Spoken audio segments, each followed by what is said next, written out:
Hello my dear lovely students, welcome back to my channel Shubham lecturer. Student, आज का ये video class 12 Hindi का एक मोस्ट इंपॉर्टेंट वीडियो है। तो जितने भी हमारे स्टूडेंट इस बार 12th में हैं और जिनको 22 फरवरी को हिंदी का पेपर देना है, उनके लिए ये वीडियो बहुत ही ज्यादा इंपॉर्टेंट है।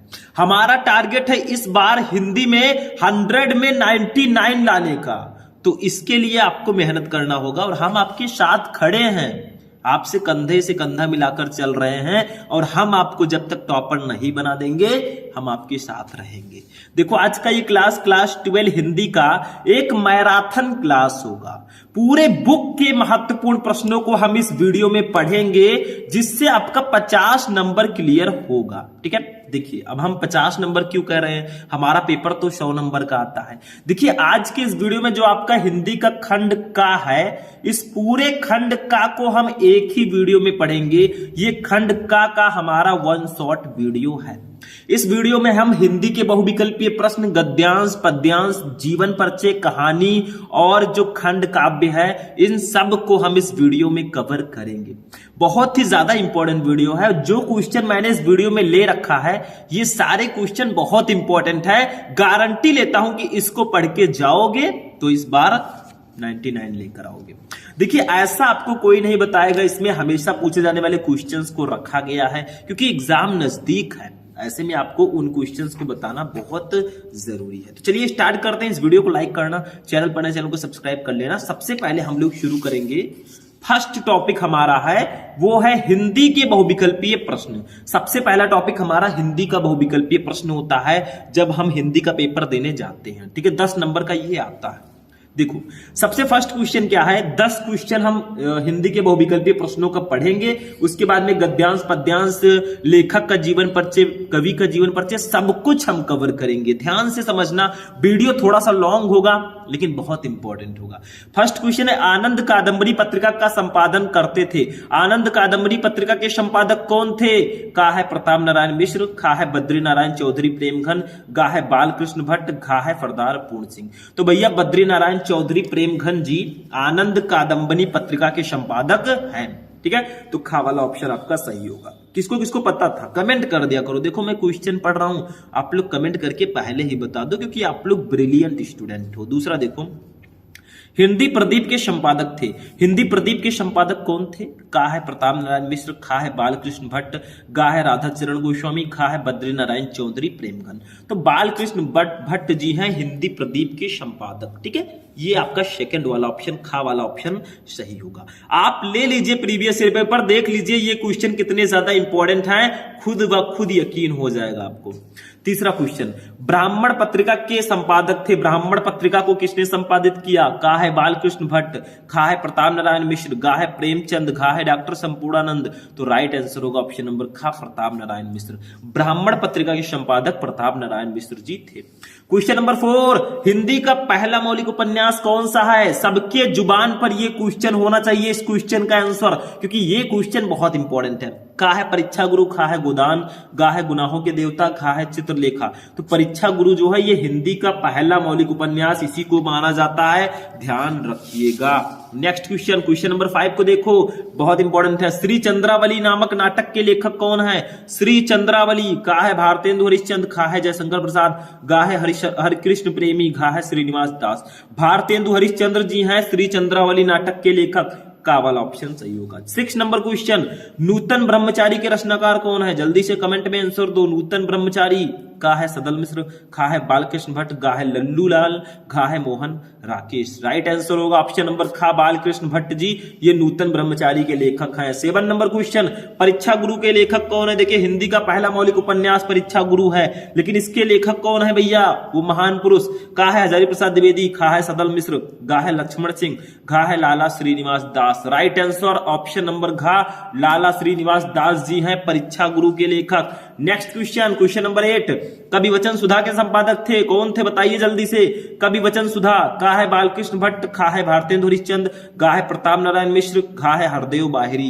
राइट आंसर ऑप्शन नंबर खा, भारतेंदु हरिश्चंद्र। कवि वचन सुधा के संपादक भारतेंदु हरिश्चंद्र जी हैं। खा वाला ऑप्शन टिक कर लो। नेक्स्ट क्वेश्चन 9 नंबर, सरस्वती पत्रिका के प्रथम संपादक कौन है? प्रथम संपादक पूछा जा रहा है, सबसे पहले संपादक सरस्वती पत्रिका के प्रथम संपादक का है महावीर प्रसाद द्विवेदी, खा है श्याम सुंदर दास, गा है जयशंकर प्रसाद, घा है हरदेव बाहिरी। राइट आंसर होगा ऑप्शन नंबर खा, श्याम सुंदर दास। ये सरस्वती पत्रिका के प्रथम संपादक थे। Next question, question number 10, Dwivedi युग के निबंधकार हैं, इसमें से कौन है जो द्विवेदी युग के निबंधकार हैं? जल्दी से बताओ। का है बालकृष्ण भट्ट, खा है महादेवी वर्मा, गा है रामवृक्ष बेनीपुरी, घा है चंद्रधर शर्मा गुलेरी। तो चंद्रधर शर्मा गुलेरी जी जो है ये द्विवेदी युग के निबंधकार हैं। इन चारों में से कितना क्वेश्चन आपका सही था कमेंट कर देना, और एक क्वेश्चन मैं कर रहा हूं जिसका आंसर आपको कमेंट बॉक्स में देना है। बताइए पृथ्वी पुत्र निबंध के लेखक कौन है? पृथ्वी पुत्र। जल्दी से आपको क्वेश्चन का आंसर देना है। देखते हैं कितने स्टूडेंट इसका सही आंसर देते हैं। आपका टेस्ट है समझ लो, और इस टेस्ट में आपको पास होना है तभी एग्जाम में जाकर परफॉर्म कर पाओगे। नेक्स्ट टॉपिक, टॉप 10 हमने ऑब्जेक्टिव क्वेश्चन को पढ़ लिया। अब गद्यांश पे आते हैं। गद्यांश में भी मैंने ऐसा गद्यांश लिया है, यकीन मानो ये गद्यांश हर साल आपके बोर्ड एग्जाम में आता है और इस बार भी आएगा। देखो क्या है, भाषा स्वयं संस्कृति का एक अटूट अंग है, संस्कृति परंपरा से निःसृत होने पर भी परिवर्तनशील और गतिशील है। देखिए गद्यांश में ये 10 नंबर का आता है, हमें एक गद्यांश दिया जाता है, उसके नीचे 5 क्वेश्चन दिए जाते हैं, उसका आंसर आपको लिखना होता है। 10 नंबर क्लियर। उसकी गति विज्ञान की प्रगति के साथ जोड़ी जाती है। किसकी गति? भाषा। ठीक है।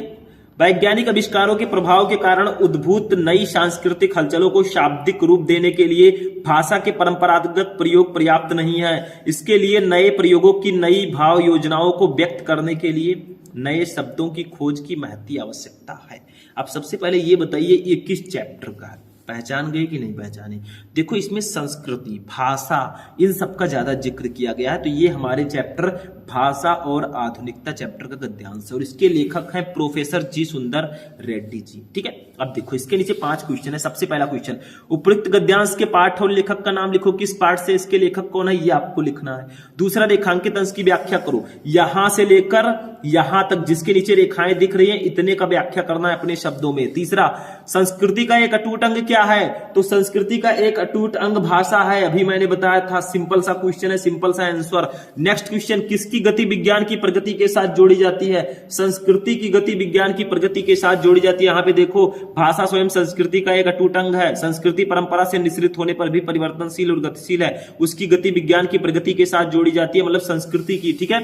चौथा क्वेश्चन, 5वां, नए शब्दों की खोज की आवश्यकता क्यों है? देखो युगान रूप परिवर्तन, नवीन भावों को उचित शब्द रूप में व्यक्त करने के लिए नए शब्दों की खोज की आवश्यकता। देखो यहाँ पे लिखा है, इसके लिए नए प्रयोगों की, नई भाव योजनाओं को व्यक्त करने के लिए नए शब्दों की खोज की महती आवश्यकता। कुछ नहीं होता गद्यांश में, आपको क्वेश्चन का आंसर देना होता है, और ज्यादातर क्वेश्चन आपके गद्यांश में ही रहते हैं, सिर्फ आपको गद्यांश पहचानना आना चाहिए। अब एक एक का हम आंसर लिखेंगे, देखो ध्यान से। सबसे पहला काम जो आपको करना है, जैसे हम ये गद्यांश कर रहे हैं तो हमने यहाँ पे आंसर लिख रखा है। देखो भाषा, फिर डॉट डॉट करके आवश्यकता है। देखो इसका पहला वर्ड है भाषा, डॉट डॉट करके जो आवश्यकता है इसको लिख देना है। सबसे पहला क्वेश्चन है, उपयुक्त गद्यांश के पाठ और लेखक का नाम लिखे। तो फर्स्ट हेडिंग डाल के संदर्भ लिखेंगे। संदर्भ अगर लिखेंगे, पाठ और लेखक का नाम ज्यादा बेटर रहेगा। संदर्भ, वैसे आप डायरेक्टली भी लिख सकते हैं, पाठ का नाम भाषा और आधुनिकता, लेखक का नाम प्रोफेसर जी सुंदर रेड्डी, लेकिन ये ज्यादा बेटर है। देखो प्रस्तुत गद्यांश हमारी पाठ्य पुस्तक के गद्य भाग में संकलित तथा श्रेष्ठ विचारक व निबंधकार प्रोफेसर जी सुंदर रेड्डी द्वारा लिखित भाषा और आधुनिकता शीर्षक निबंध से अवतरित है। मतलब पाठ का नाम, लेखक का नाम आना चाहिए, जो कि आ गया। देखो प्रोफेसर जी सुंदर रेड्डी ये लेखक हैं, और भाषा और आधुनिकता ये पाठ है। ठीक है। तो ये आपका हो गया संदर्भ। ठीक। दूसरा क्वेश्चन है, रेखांकित अंश की व्याख्या करो। इसका अपने शब्दों में व्याख्या करो। वैज्ञानिक आविष्कारों के प्रभाव के कारण उद्भूत नई सांस्कृतिक हलचलों को शाब्दिक रूप देने के लिए भाषा के परंपरागत प्रयोग पर्याप्त नहीं है। इसके लिए नए प्रयोगों की, नई भाव योजनाओं को व्यक्त करने के लिए नए शब्दों की खोज की महती आवश्यकता है। इसका आपको लिखना है, मतलब इसको आपको अपनी भाषा में इसका अर्थ लिखना है। यू आर ए राइटर, आप खुद एक राइटर हैं, थोड़ा बढ़ा चढ़ा के स्टाइल से लिख दोगे, नंबर मिल जाएगा। देखो ऐसे लिखना। दूसरा, रेखांकित अंश की व्याख्या। भाषा में जो प्रयोग प्राचीन काल से चले आ रहे हैं वे नए सांस्कृतिक परिवर्तनों को व्यक्त करने में समर्थ नहीं है। नित्य प्रति संस्कृति में हुए परिवर्तनों को भाषा द्वारा व्यक्त करने के लिए भाषा में नए नए प्रयोगों, नए नए शब्दों की खोज का कार्य होना बहुत आवश्यक है, जिससे बदलते हुए नए भावों को उचित रूप से व्यक्त किया जा सके। संस्कृति, बस ये हो गया, ठीक है, इतना आपको लिखना है। तीसरा क्वेश्चन देखो, संस्कृति का एक अटूट अंग क्या है? तो ऊपर सबसे पहले आंसर आपका दिया है, देखो भाषा स्वयं संस्कृति का एक अटूट अंग है, तो लिख दो संस्कृति का एक अटूट अंग भाषा है। 2 नंबर इसका भी कंप्लीट, हम 2-2 नंबर कंप्लीट कर रहे हैं। एक क्वेश्चन 2 नंबर का है, ध्यान दीजिएगा। तीसरा, चौथा क्वेश्चन, किसकी गति विज्ञान की प्रगति के साथ जोड़ी जाती है? सीधा सीधा लिख दो, संस्कृति की गति विज्ञान की प्रगति के साथ जोड़ी जाती है, क्योंकि ऊपर दिया गया है, देखो संस्कृत परंपरा से निश्रित होने पर भी परिवर्तनशील और गतिशील है, उसकी गति विज्ञान की प्रगति के साथ जोड़ी जाती है। नेक्स्ट क्वेश्चन आपका 5 नंबर देखो क्या है, नए शब्दों की खोज की आवश्यकता क्यों होती है? तो आंसर देखो, युगान रूप परिवर्तन नवीन भावों को उचित रूप में व्यक्त करने के लिए नए शब्दों की खोज की आवश्यकता होती है। देखो ऊपर दिया गया है कि इसके लिए नए शब्दों की खोज, भाव योजनाओं को व्यक्त करने के लिए नए शब्दों की खोज की महती आवश्यकता। देखो पांचों का आंसर हमने दिया, 1 2 3 4 5, 10 नंबर हमारा कंप्लीट। आखिर इसमें क्या है? गद्यांश में कुछ नहीं है, पद्यांश थोड़ा ध्यान से समझना है जो मैं अभी बताऊंगा। बाकी हिंदी में टेंशन नहीं लेना है। देखो हिंदी में मैं आपको बहुत सारी क्लासेस देता रहता हूं, हिंदी में बहुत सारी चीजें मैंने आपको बताई हैं, तो नो टेंशन जब तक है। हम चलिए आगे बढ़ते हैं, नेक्स्ट टॉपिक। अब देखिए हम पढ़ते हैं महत्वपूर्ण पद्यांश को, ये भी 10 नंबर का आता है, गद्यांश की तरह ये भी रहेगा। इसमें एक पद्यांश दिया जाएगा, उसके नीचे 5 क्वेश्चन रहेंगे, पांचों का आंसर दो, 10 नंबर ले जाओ। देखो पढ़ो पहले, मेरे प्यारे नौ जलद से कंज से नेत्र वाले, जाके आए न मधुबन से और न भेजा संदेशा, मैं रो रो के प्रिय विरह से बाउली हो रही हूं, जाके मेरी सब दुख कथा श्याम को तू सुना दे, ज्यों ही मेरा भवन तज तू अल्प आगे बढ़ेगी, शोभावली सुखद कितनी मंजु कुंजे मिलेंगी, प्यारी छाया मृदुल स्वर से मोह लेंगी तुझे वे, तो भी मेरा दुख लख वहां न जा विश्राम लेना। देखो किस चैप्टर का है, मेरे प्यारे नवजलद से कंज से नेत्र वाले, ये हमारे पवन दूती का पाठ से है। इसके कवि हैं अयोध्या सिंह उपाध्याय हरिओम जी। यहाँ पे राधा जी पवन से कहती हैं कि हमारे श्री कृष्ण जी मधुबन चले गए हैं, तो जाकर मेरा संदेशा उनके पास पहुंचा दो। देखो पवन का मतलब वायु। देखो मेरे प्यारे नवजलद से कंज से नेत्र वाले, इसका मतलब क्या होगा? देखो मेरे प्यारे यानी कि मेरे प्रिय, नव जलद से, नवीन जलद, नवीन मेघों के समान जिसको बोलते हैं। नव जलद का मतलब जो नए नए बादल होते हैं, ठीक है। कंज से नेत्र वाले, कंज का मतलब कमल, से नेत्र वाले, नेत्र वाले, ठीक है। तो क्या कहती है कि राधिका पवन दूतिका से अपनी विरह व्यथा का वर्णन करते हुए कहती हैं कि नए मेघों जैसी शोभा से युक्त और कंज से नेत्र वाले यानी कि कमल के समान नेत्र वाले, जाके आए न मधुबन से, वो मधुबन चले गए हैं, ठीक है, और वहां से नहीं आए हैं, और न भेजा कोई संदेशा, और ना ही मेरे पास कोई संदेशा आया है, ठीक है। मतलब वो कहती हैं कि वो मधुबन चले गए हैं, ना तो वो अभी वापस आए हैं और ना ही मेरे लिए कोई संदेशा भेजा है। मैं रो रो के प्रिय विरह से बावली हो रही हूं, मैं रो रो कर, मेरा रो रो कर बुरा हाल है, प्रिय विरह से, श्री कृष्ण जी के बिछड़ने से मैं बावली हो रही हूँ, पागल सी होती जा रही हूँ। वो कहती हैं श्री कृष्ण जी से दूर रहकर मैं उनके विरह में रो रो कर पागल सी होती जा रही हूँ, जाके मेरी सब दुख कथा श्याम को तू सुना दे, तू जा और मेरी सारी दुख कथा तू श्याम को, श्री कृष्ण जी को सुना दे।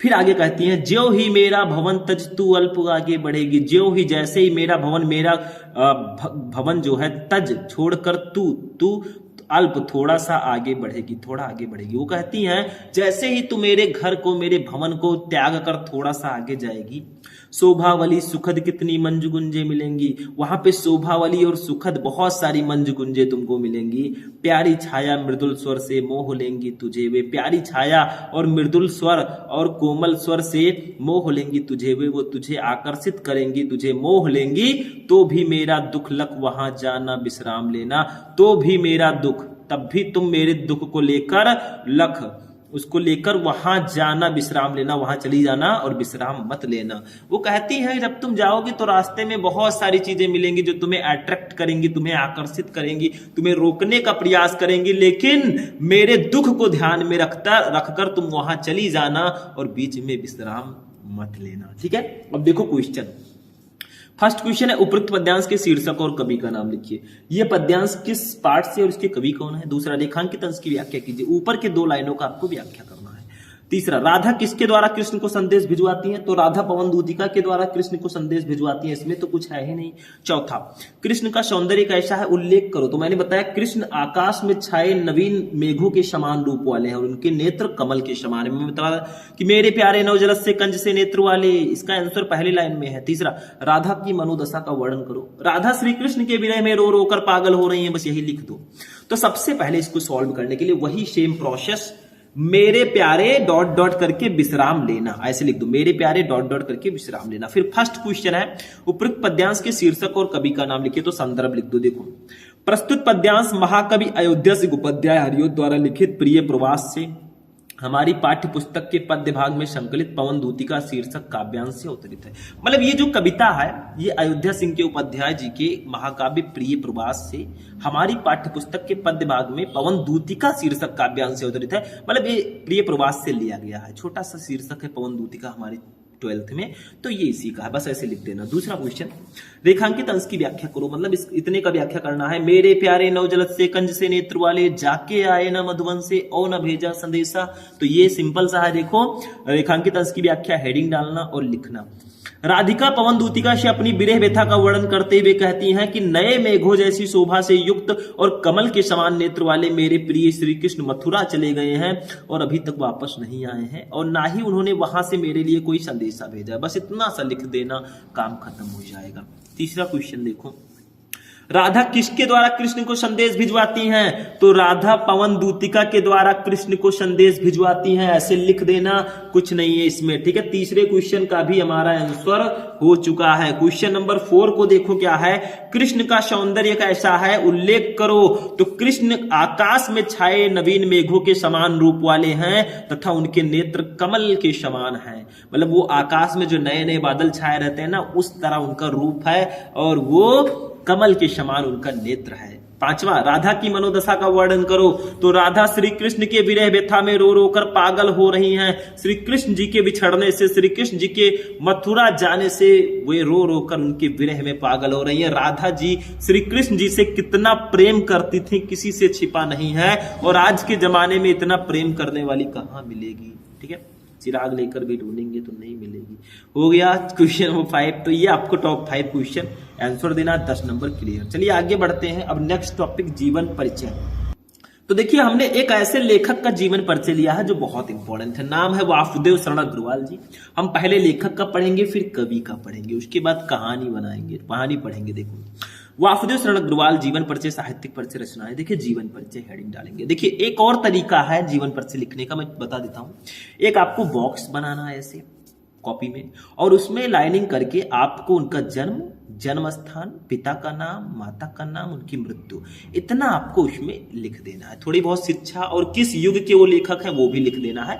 मतलब वो भी तरीका अच्छा है। बाकी जैसे मैं बता रहा हूं ऐसे भी आप लिखेंगे। ठीक है, देखो, वासुदेव शरण अग्रवाल, पहले एक छोटा सा हेडिंग डालेंगे जीवन परिचय। वैसे बहुत सारे स्टूडेंट कहेंगे सर हमारे में तो साहित्यिक परिचय आता है कि निम्नलिखित में से किसी एक लेखक का साहित्यिक परिचय देते हुए उनकी कृतियां लिखिए। देखिए, छोटा सा जीवन परिचय लिखना जरूरी है। चाहे आप बॉक्स बना देंगे तो भी चलेगा, लेकिन दोनों करना पड़ेगा। तो जीवन परिचय देखो, डॉक्टर वासुदेव शरण अग्रवाल का जन्म सन 1904 ईस्वी में मेरठ जनपद के खेड़ा नामक ग्राम में हुआ था। मतलब वासुदेव शरण अग्रवाल जी का जन्म सन 1904 ईस्वी में हुआ, मेरठ जनपद के खेड़ा नामक ग्राम में। ठीक है, इनके पिता लखनऊ में रहते थे अतः इनका बचपन लखनऊ में व्यतीत हुआ और यही इनकी प्रारंभिक शिक्षा भी हुई। इनके पिताजी जो है लखनऊ में रहते थे। ठीक है, और इनका बचपन भी लखनऊ में व्यतीत हुआ और यही इनकी प्रारंभिक शिक्षा हुई। हमारे बगल में लखनऊ।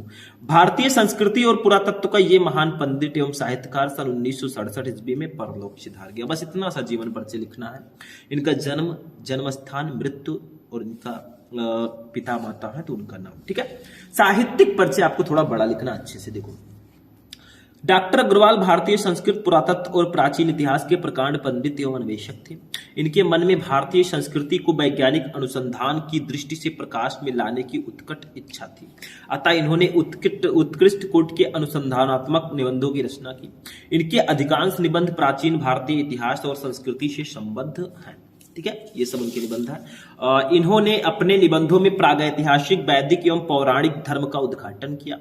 निबंध के अतिरिक्त इन्होंने पाली, प्राकृत और संस्कृत के अनेक ग्रंथों का संपादन और पाठ शोधन कार्य किया। जायसी के पद्मावत पर इनकी टीका सर्वश्रेष्ठ मानी जाती है। इन्होंने बाणभट्ट के हर्षचरित का सांस्कृतिक अध्ययन प्रस्तुत किया। तो इतना आपको साहित्यिक परिचय में लिखना है, एक दो लाइन कम भी लिखेंगे तो भी चलेगा, मतलब आपको लिमिटेशंस में लिखना है, उतना ही लिखिए जितना चल जाए, फालतू की चीजें नहीं लिखनी है। 70 वर्ड में जितने वर्ड में आपको लिखना होता है, कितने वर्ड में है उतने ही शब्दों में आपको इसको लिखना है। 80 शब्दों में शायद होता है, तो ऐसे लिखना है। रचनाएं अब हम लिखेंगे, या कृतियां भी हेडिंग डाल सकते हैं। इनकी प्रमुख रचनाएं निम्न है। निबंध संग्रह, पृथ्वीपुत्र इनका निबंध संग्रह है। ये जो निबंध मैंने लिखा है, निबंध हेडिंग डाल के इनका निबंध लिख दीजिएगा। पृथ्वीपुत्र, कल्पलता, कला और संस्कृत, कल्पवृक्ष, भारत की एकता, माता भूमि, पुत्रो अहम पृथिव्या, वागधारा आदि इनके प्रसिद्ध निबंध संग्रह है। शोध प्रबंध, पाणिन कालीन भारतवर्ष, आलोचना ग्रंथ में इन्होंने पद्मावत की संजीवनी व्याख्या तथा हर्षचरित का सांस्कृतिक अध्ययन किया। संपादन में पाली, प्राकृत और संस्कृत के एकाधिक ग्रंथों का इन्होंने संपादन भी किया। ठीक है, तो ये इनकी रचनाएं थी जो मैंने आपको बताई। ठीक है, बस हो गया, इतना आपको लिखना है वासुदेव शरण अग्रवाल के जीवन परिचय में। हालांकि बहुत ही इंपॉर्टेंट ये जीवन परिचय है, आप प्रीवियस ईयर पेपर उठाकर देखेंगे, लगातार आते हैं, तो इस बार भी पूरे के पूरे चांस है कि ये आए। ठीक है, आगे बढ़ते हैं। नेक्स्ट टॉपिक हमारा अब कवि का जीवन परिचय, जिसमें मैंने जयशंकर प्रसाद जी को लिया है। बहुत ही फेमस कवि है छायावादी युग के, और ये कितने इंपॉर्टेंट कवि हैं मैं लफ्जों में बयान नहीं कर सकता, आपको खुद ही पता होगा कितने ज्यादा ये इंपॉर्टेंट है। जयशंकर प्रसाद जी जीवन परिचय हेडिंग डालेंगे। देखो, जयशंकर प्रसाद का जन्म काशी के एक प्रतिष्ठित वैश्य परिवार में सन 1889 ईस्वी में हुआ था। इनके पिता का नाम देवी प्रसाद था। प्रसाद जी की प्रारंभिक शिक्षा घर पर ही हुई। सन 1937 में अल्पावस्था में ही क्षय रोग से ग्रस्त होकर स्वर्ग सिधार गए। इतना सा आपको जीवन परिचय में लिखना है, बहुत बड़ा मत लिखिएगा, ये 12th है, इसमें साहित्यिक परिचय आपको ज्यादा लिखना होता है। तो जयशंकर प्रसाद जी का जन्म काशी में एक प्रतिष्ठित वैश्य परिवार में 1889 में हुआ था। इनके पिता देवी प्रसाद जी थे और इनकी प्रारंभिक शिक्षा घर पर ही हुई। सन 1937 ईस्वी में अल्पावस्था में ही ये क्षय रोग से ग्रस्त होकर स्वर्ग सिधार गए। बहुत कम उम्र में, सोचो कितना कम था। 89 है, एक 90 और 11 इधर, और 11 और 48 की लगभग उम्र में इनकी मृत्यु हो गई थी। नेक्स्ट साहित्यिक परिचय देखिए। श्री जयशंकर प्रसाद छायावाद के प्रवर्तक, नाटककार, कथाकार, उन्नायक तथा उपन्यासकार भी थे। मतलब इन्होंने नाटक भी लिखा, कथाएं भी लिखी, उन्नायक थे, उपन्यास भी लिखा, और छायावाद के प्रवर्तक इन्हीं को माना जाता है। विशुद्ध मानवतावादी दृष्टिकोण वाले प्रसाद जी ने अपने काव्य में आध्यात्मिक आनंदवाद की प्रतिष्ठा की है। प्रेम और सौंदर्य इनके काव्य के प्रमुख विषय रहे हैं, किंतु मानवीय संवेदना उनकी कविता का प्राण है। प्रसाद जी ने नाटक, उपन्यास, कहानी, निबंध आदि सभी साहित्यिक विधाओं पर अपनी लेखनी चलाई और अपने कृतित्व में इन्हें अलंकृत किया। मतलब उनका साहित्य में परिचय कैसा है, किस प्रकार की रचनाएं करते थे, क्या करते थे, कैसे लिखते थे, कैसी रचनाएं होती थी, कौन सा भाव होता था, ये सब साहित्यिक परिचय में लिखना होता है। ठीक है, आगे बढ़ते हैं, रचनाओं पर आते हैं इनके। जयशंकर प्रसाद जी की रचनाएं निम्न है। देखिए, मेनली इन्होंने काव्य काफी ज्यादा लिखा। काव्य में देखिए कामायनी, आंसू, लहर, झरना, ये इनके फेमस रचनाएं हैं काव्य में। कहानी में देखिए आकाशदीप, इंद्रजाल, प्रतिध्वन, आंधी, ये इनकी कहानियां हैं। उपन्यास में कंकाल, तितली, इरावती। इरावती जो है ये इनकम्प्लीट है, ये इनके उपन्यास है। निबंध में काव्य और कला तथा अन्य निबंध, निबंध में इन्होंने ये सब रचनाएं की। चंपू में इन्होंने प्रेम राज्य। ठीक है, तो इतनी सारी इनकी रचनाएं हैं जो कि हमारे हिंदी के हैं, काफी ज्यादा इंपॉर्टेंट है, तो इनकी रचनाएं हो गई। ठीक है, जयशंकर प्रसाद जी का आपको ऐसे साहित्यिक परिचय लिखना है, बस हो गया। ऐसे लिखकर आओगे, फुल के फुल नंबर आपको दिए जाएंगे। अब जीवन परिचय भी हमारा हो गया। अब हम कहानी पे चलते हैं, कहानी बनाएंगे, खुद की एक स्टोरी बनाएंगे और ऐसे पढ़ेंगे कि लोग हमें भी याद रखें। ठीक है, काम ऐसा करो जिससे 2-4 लोग कहें बेटा बहुत अच्छा काम कर रहे हो तुम। ठीक है, पढ़ाई करो। पंचलाइट कहानी का सारांश हमने लिया है, 5 नंबर का। हालांकि ये आता है पंचलाइट, जिसको हम लोग लालटेन बोलते थे ना, छोटे थे। लालटेन आपने नाम सुना होगा, पहले चलता था। ठीक है, तो देखो पंचलाइट कहानी का सारांश, ये जो है बिहार के एक पिछड़े गांव की कहानी है। इसको फणीश्वर नाथ रेणु जी ने लिखा। देखो, पंचलाइट रेणु जी की आंचलिक कहानी है। कहानी में बिहार के एक पिछड़े गांव के परिवेश का सुंदर चित्रण प्रस्तुत किया गया। इस कहानी में जो बिहार का पिछड़ा गांव है उसका सुंदर चित्रण प्रस्तुत किया गया है। ठीक है, महतो टोली में अशिक्षित लोग हैं। बिहार में एक महतो टोली है, उसमें अशिक्षित लोग हैं, अनएजुकेटेड लोग हैं। ठीक है, इस कहानी को पढ़ने से पहले इनके किरदार को समझ लेते हैं। देखिए, इसमें एक किरदार है गोधन, जो कि हीरो आप समझ सकते हैं, उनको हीरो हैं। और मुनरी एक किरदार है जिनको आप हीरोइन समझ सकते हैं। जो गोधन है वो मुनरी के पीछे पड़ा रहता है, मतलब थोड़ा सा उनसे लव वब करता है, लबेरिया हो गया उसको। और जो गुलरी काकी है वो मुनरी की माँ है। भाई अब लड़का है तो घर के आगे से गाना वाना तो गाते निकलेगा ही। तो वो गाना गा रहा था, सनम रे मैं तेरा सनम हुआ रे। ठीक है, मैं गा नहीं सकता, मैं गा नहीं पाता हूँ, I am not a singer, but ऐसे वो गाता था। शायद हो सकता है कोई दूसरा रहा हो, पहले नौटंकी वोटंकी चलती थी। तो देखो, महतो टोली में अशिक्षित लोग हैं। उन्होंने रामनवमी के मेले में पेट्रोमैक्स खरीदा, जिसे वे पंचलाइट कहते हैं। रामनवमी के मेले में उन्होंने पंचलाइट को खरीदा। पंचलाइट को ये सीधे साधे लोग सम्मान की चीज समझते हैं, मतलब इनको लगता है मैंने बहुत बड़ी चीज खरीद ली। जैसे अभी मैं फॉर्च्यूनर लेकर आ जाऊं तो लोग कहेंगे यार ये तो फॉर्च्यूनर लेकर आया, हम लोग उसको थोड़ी बड़ी चीज समझते हैं। ऐसे ही ये पंचलाइट को बहुत बड़ी चीज समझते थे, क्योंकि जो पिछड़े लोग हैं, जिनके पास गाड़ी नहीं है, उनको अगर साइकिल ही दे दिया जाए, उनके पास साइकिल नहीं है, साइकिल दे देंगे तो बहुत खुश होंगे, क्योंकि वो पिछड़े हैं, वो पीछे बैकवर्ड हैं। ठीक है, पंचलाइट को देखने के लिए टोली के सभी बालक, औरतें और मर्द इकट्ठा हो जाते हैं। जैसे मैं ले आऊं तो भाई गाड़ी ले आऊं तो बहुत सारे लोग इकट्ठा हो जाएंगे, यार कहाँ से लाया कैसे लाया। वैसे ये भी है, इसको देखने के लिए पंचलाइट को सभी गांव वाले इकट्ठा हो जाते हैं। सरदार अपनी पत्नी को आदेश देता है कि शुभ कार्य करने से पहले वो पूजा पाठ का प्रबंध कर ले। पंचलाइट को जलाना था और उसको जलाने से पहले पूजा पाठ का प्रबंध कर ले। सभी उत्साहित हैं, परंतु समस्या उठती है कि पंचलाइट जलाएगा कौन, पंचलाइट कौन जलाएगा। सीधे साधे लोग पेट्रोमैक्स को जलाना भी नहीं जानते। ये एक कहानी का एक पहलू है। अब देखिए, एक इस टोली में गोधन नाम का एक युवक है, वो गांव की मुनरी नामक एक युवती से प्रेम करता है। ठीक है, प्रेम करता है। मुनरी की मां ने पंचों से गोधन की शिकायत की थी कि वो उसके घर के सामने से सिनेमा का गाना गाता हुआ निकलता है। मतलब मुनरी से गोधन बहुत प्रेम करता है। गोधन जो उसके घर के सामने से गाना गाते हुए निकलता है, अपनी प्रेमिका को देखकर प्रेमी गाना तो गाएगा ही भाई, जो अच्छा गाना होगा अरिजीत सिंह का। ठीक है, तो वो गाता है। इस कारण पंचों ने उसे बिरादरी से निकाल रखा है। जब मुनरी की मां गुलरी काकी ने पंचायत में शिकायत कर दी कि गोधन घर के सामने से गाना गाते हुए निकलता है, तो पंचायत वालों ने गोधन को गांव से बाहर निकाल दिया। अब जब वो पंचलाइट लेकर आए हैं, कोई जलाना नहीं जानता, तो सिर्फ गोधन ही जलाना जानता है। तो देखो, इस कारण पंचों ने उसे बिरादरी, मुनरी को पता है कि गोधन पंचलाइट जला सकता है। पंचलाइट को जलाना था, गांव का कोई जलाना जानता नहीं था, सिर्फ गोधन ही जानता था। उसको गांव से बाहर निकाल दिया गया और पंचलाइट लेकर आए, अगर नहीं जला पाए तो दूसरे गांव वाले मजा ले रहे थे, भैया ये देखो पंचलाइट लेकर आए, जला भी नहीं पाते। ठीक है, तो दूसरे गांव वाले मजा ले रहे थे। तो अगर गांव वालों को अपनी इज्जत बचानी थी तो गोधन वाले हीरो भैया को गांव में बुलाना पड़ेगा। ठीक है, वह चतुराई से यह बात पंचों तक पहुंचा देती है कि गोधन पंचलाइट जला सकता है। पंच गोधन को पुनः बिरादरी में ले लेते हैं। जब गोधन पंचलाइट जला देता है तो पंचायत वाले गोधन को पुनः बिरादरी में ले लेते हैं कि बेटा तूने तो मेरी इज्जत बचा ली, नहीं तो दूसरे गांव वाले खूब मजा लेते कि पंचलाइट लेकर आए थे, नहीं जला पाए। ठीक है, अब देखिए, वो पंचलाइट को जला देता है। मुनरी की मां गुलरी काफी प्रसन्न होकर गोधन को शाम के भोजन का निमंत्रण देती है।